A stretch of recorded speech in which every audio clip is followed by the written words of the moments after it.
Lihat juga mengenai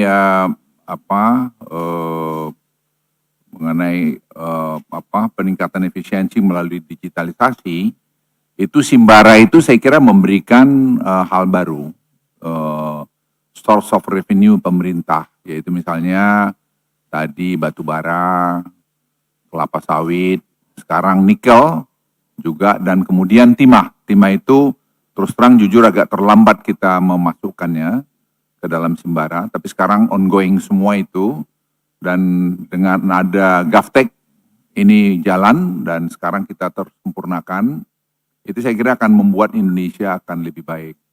Jadi korupsi pasti akan berkurang dengan banyak, dan kalau Bapak Ibu lihat dengan e-katalog, dengan belanja pemerintah 3.000 triliun, itu semua bertahap kita masukkan di e-katalog, sekarang tidak ada OTT lagi.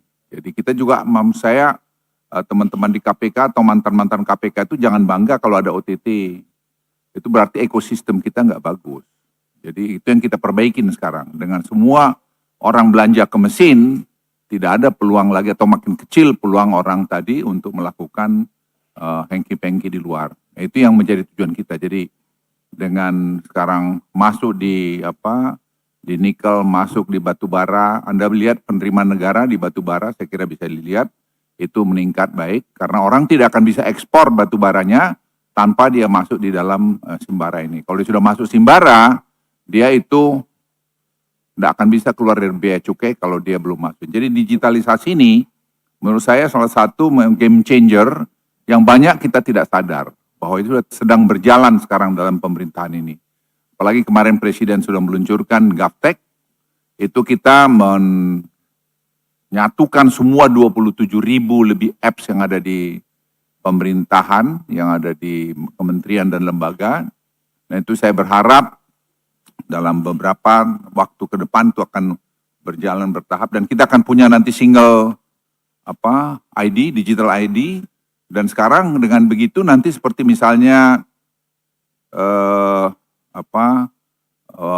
subsidi pupuk sudah akan targeted langsung pada orangnya, dan dia harus beli nanti kepada e-katalog.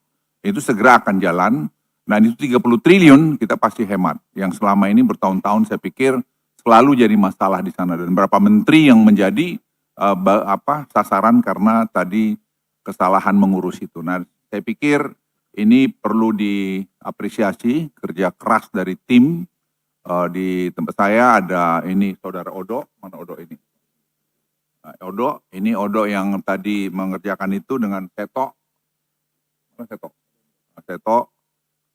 Itu mereka yang membuat ini semua, dan dibantu 400 anak muda Indonesia yang membuat tadi GovTech ini. Itu dengan gaji yang kita bikin range antara 80 sampai 120 juta. Nah ini saya pikir penting kita ketahui bahwa ternyata kalau kita mau bisa, dan tidak gampang, tapi kalau kita mau, kita memperbaiki semua bisa. Jadi kita jangan cakar-cakaran kadang-kadang yang tidak perlu. Seperti saya lihat kadang-kadang kita senang kalau ada masalah, ya pasti ada masalah. Tidak mungkin semua lurus, kalau nanti lurus-lurus sorga aja kita. Kalau masih di bumi ini masih pasti ada masalah, tapi kita bisa menyelesaikan secara bertahap. Kemudian juga kalau saya menyampaikan sini Bapak Ibu sekalian, pertumbuhan ekonomi melalui industrialisasi.